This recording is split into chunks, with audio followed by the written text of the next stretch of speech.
ሰላም ጤና ይስጥልን ውድ የማርክ ሶሉሽን የዩቲዩብ ቻናል ቤተሰቦች እንደምን ቆያችሁ? ጀነራል ታደሰ የትግራይ ክልል ጊዜያዊ አስተዳደር ፕሬዝዳንትነት ተረከቡ።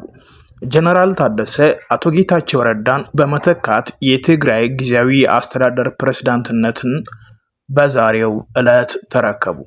ጀነራል ታደሰ ባለፉት 2 ዓመታት የአቶ ጌታቸው ምክትል ሆኖ ማገልገላቸው ይታወሳል። ዛሬ በሰላማዊ መንገድ በአዲስ ባህል የስልጣን ሽግግርና ቅብብሎሽን ለማካሄድ የተዘጋጀ ፕሮግራምም ተከናውኗል። መጋቢት 30 ቀን 2017 ዓ.ም ጠቅላይ ሚኒስትር አብይ አህመድ አቶ ጌታቸው ረዳን አመስግነው አሰናበቱ። ጠቅላይ ሚኒስትሩም በጽሁፋቸውም እንዲህ ብሏል። በህገ መንግስት 62 ቅንፍ 9 በአዋጅ 359 ህዝባር 1995 አንቀጽ 15 ቅንፍ 3 እና ደንብ ቁጥር 533 ህዝባር 2015 እና በፕሪቶሪያ የሰላም ፕሮፖዛል ስምምነት መሰረት አቶ ጌታቸው ረዳ ላለፉት 2 ዓመታት የትግራይ ክልል ጊዜያዊ አስተዳደር ፕሬዝዳንት ሆነው መቆየታቸው ይታወቃል። በዚሁም የፌዴራል መንግስትና አመራሮች እውቅና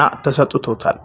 ስለ ቆይታቸውም አመሰግናቸዋለሁ። ወደፊትም ተቀራርበን እንደምንሰራ አረጋግጣለሁ ስል ጠቅላይ ሚኒስትሩ በፌስቡክ ፔጃቸው ይሄን መልእክት አስቀምጧል።